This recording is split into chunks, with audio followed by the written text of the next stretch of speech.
Action. तुला सांगते रेश्मा, ती पक्की लबाडबाई आहे. माझं ऐक. असो, तुला माझं ऐकायचंच नाहीये.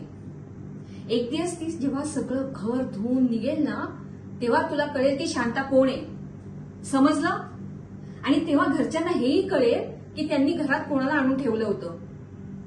पण मला हे कळत नाही, राजश्री वहिनींचं ठीक आहे, पण रत्नाकर भाऊजींचं ते का विश्वास ठेवतात त्या मुलीवर? अगं, तिला बोलण्या धोलण्याची सुद्धा काही सोय नाही, वागण्या चालण्याची रीत नाही. शी, काय तिची भाषा, काय हसणं, काय रडणं, म्हणजे काय वागावं माणसाने हे सुद्धा कळत नाही. मी तुला सांगते, आत्ताच्या आत्ता त्या मुलीला घरातनं बाहेर काढून टाक, नाहीतर या घरामध्ये तिच्यावर राहून राहून सगळे घरातले तसेच वागायला लागतील. अगं, ऐकतेस ना मी काय सांगते ते?